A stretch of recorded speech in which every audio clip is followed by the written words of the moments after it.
खबर बिहार के मुजफ्फरपुर जिला से है, जहां पर काटी प्रखंड के अंतर्गत ग्राम पंचायत राज क्षेत्र संख्या 9 से पंचायत समिति सदस्य उम्मीदवार सुबोध कुमार से हमारे संवाददाता अभय कुमार श्रीवास्तव ने 5 सालों में विकास के मुद्दे को लेकर बातचीत की। उनका कहना है कि वर्तमान समिति सदस्य 5 साल नहीं 15 साल इस पंचायत सदस्य पद पर रहे हैं, लेकिन विकास कहीं भी देखने को नहीं मिला। शिक्षा के क्षेत्र में हमारे यहाँ एक मिडिल स्कूल है, ना तो उसमें सही से टीचर आते हैं और न ही छात्र छात्राओं के बैठने के लिए डेस्क बेंच की व्यवस्था है। स्वास्थ्य के क्षेत्र में स्वास्थ्य केंद्र है और उसमें ना तो डॉक्टर है और ना ही दवाई है।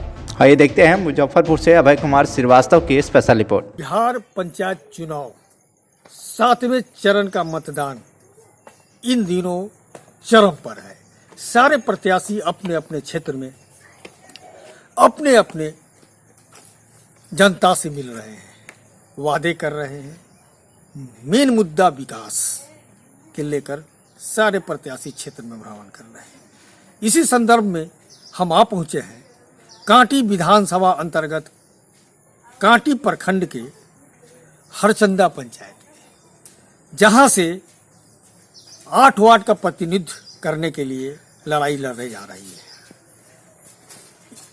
है। सुबोध कुमार जो यहाँ से पंचायत समिति सदस्य के लिए उम्मीदवार हैं और बहुत पहले से पूर्व से ही वो अपने समाज के लिए लड़ते आए हैं और लड़ते रहे हैं। आइए इनसे जानना चाहेंगे कि इस हरचंदा पंचायत के पंचायत समिति सदस्य जो लड़ रहे हैं, विकास की स्थिति क्या है, ये मैदान में उतरे हैं, इनकी सोच क्या है और अपने ग्रामीणों के लिए क्या करना चाहते हैं। आइए इनसे जानना चाहते हैं। सुबोध जी, पूरा परिचय दीजिए। मैं सुबोध कुमार, उम्मीदवार पंचायत समिति सदस्य क्षेत्र संख्या 9 प्रखंड काटी पंचायत हरचंदा। हम आपसे जानना चाह रहे हैं कि इन 5 सालों में जो वर्तमान है जी, उनके द्वारा आपके क्षेत्र में कितना विकास का कार्य? वो 5 साल से नहीं है, पिछले 15 वर्ष से हैं जी। और विकास के मामले में बिल्कुल ही फिसड्डी है और विकास कहीं कुछ नजर नहीं आ रहा है। विद्यालय में सियाने बच्चियों के बैठने के लिए डेस्क बेंच का व्यवस्था नहीं है। स्वास्थ्य केंद्र में न डॉक्टर है न दवा है। सड़क अभी तक अधूरा पड़ा हुआ है। कहीं कुछ विकास का नाम नहीं है उनके द्वारा पूरे क्षेत्र में। यहाँ से सूरतपुर पानापुर से हरचंदा तक चले जाइए, कहीं कुछ विकास का कार्य उनके द्वारा नहीं कराया गया है। वो सिर्फ अपना बिजनेस चलाए हैं और ये जनता त्राही माम कर रही है। मैं मतदाताओं के भरोसे ही आया हूँ चुनाव में और मेरा नारा है 15 वर्ष बनाम 5 वर्ष। अगर हमको मौका मिला तो पिछले 15 वर्ष के विकास को हम अगले 5 वर्ष के विकास से पाट देंगे। तो आप क्या सोच लेके आए हैं अपने पंचायत के ग्रामीणों के लिए? मैदान में उतरे हैं, पंचायत मैदान में आए हैं हम। मेरा चुनावी 2 मुख्य मुद्दा है, विकास, तीव्रतर विकास और भ्रष्टाचार का खात्मा। मेरे पंचायत में भ्रष्टाचार चरम पर है जी, जिस पर कोई भी प्रतिनिधि बोलने वाला नहीं है, अंकुश नहीं लग रहा है। गरीब को 2 रुपए किलो गेहूं और 3 रुपए किलो चावल अनाज मिलता है खाद्य सुरक्षा योजना से जी, जिसके पर यूनिट का कीमत होता है 13 रुपए जी, लेकिन यहाँ से 17 रुपए से लेकर 20 रुपए पर यूनिट चलती है जी, ग्रामीणों तक नहीं पहुँच पाती है। कहाँ गड़बड़ी है? गड़बड़ी है, ईमानदार प्रतिनिधि नहीं रहने के कारण ऐसा हो रहा है। अगर दृढ़ इच्छा शक्ति हो विकास कराने का तो पैसे की कमी नहीं है। आज हमारे ग्रामीण 6 महीने लगभग बरसात के मौसम में पानी हेल रहे हैं, रास्ते पर पानी चढ़ा हुआ है, कहीं जल निकासी का सुविधा नहीं है।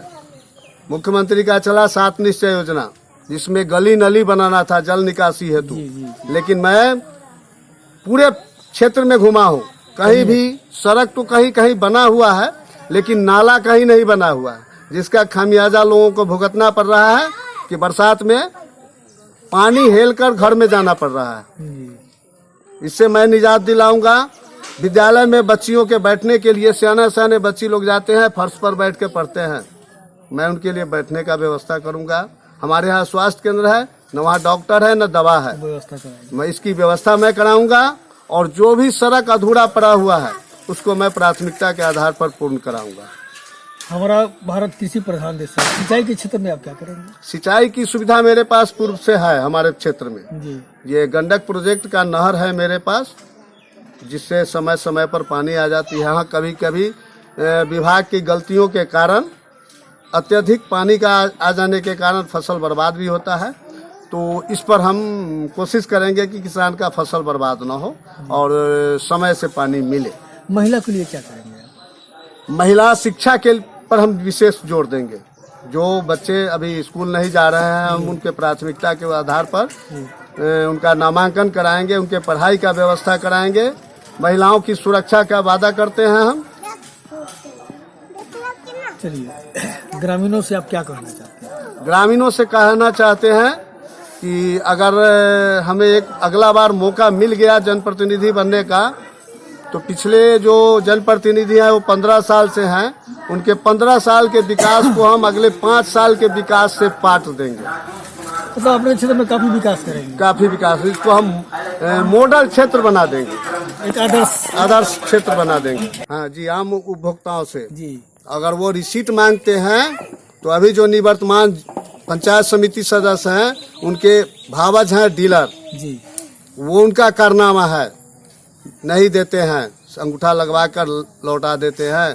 17.5 रुपये लीटर प्रति लीटर मिट्टी तेल का लेना है, जो कि 40 रुपये से 50 रुपये प्रति लीटर मिट्टी तेल का रेट लिया जा रहा है। कोई खोजने वाला नहीं है।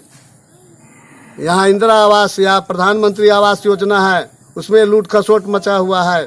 वृद्धा पेंशन का क्या स्थिति है? वृद्धा पेंशन का भी स्थिति बहुत ही अच्छा नहीं है।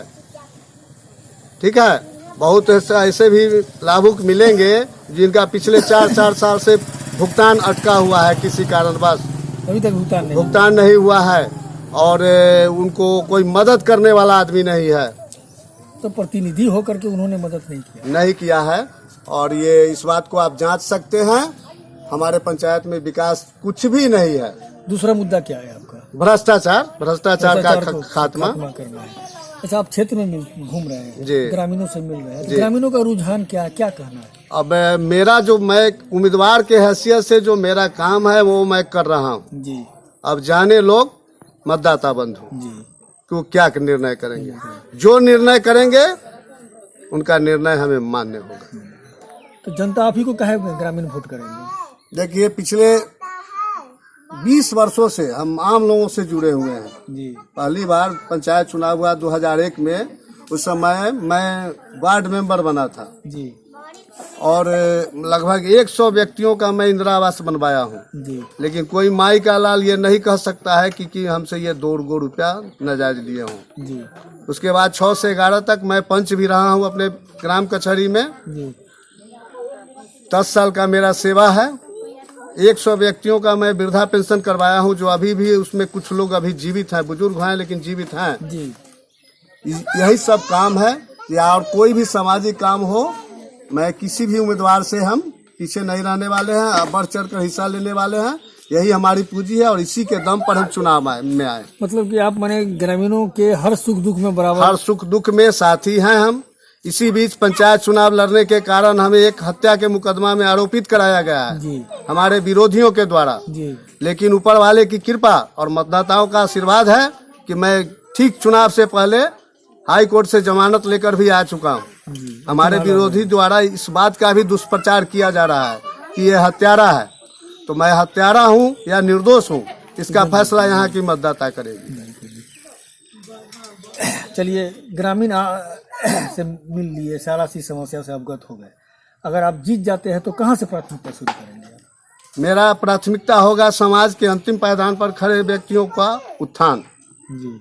समाज के अंतिम पायदान पे जो खड़े हैं उनका विकास, यही से मैं पहला काम शुरू करूंगा। सरकार की योजना है केंद्र। हाँ, क्या कहना चाह रहे थे? कहना चाह रहे थे कि हमारे क्षेत्र में जितने भी प्रतिनिधि उम्मीदवार आए हैं उनमें से कुछ उम्मीदवार कोई जात के नाम पर वोट मांग रहा है, तो कोई अपने बाप के नाम पर वोट मांग रहा है, तो कोई क्षेत्र के नाम पर वोट मांग रहा है।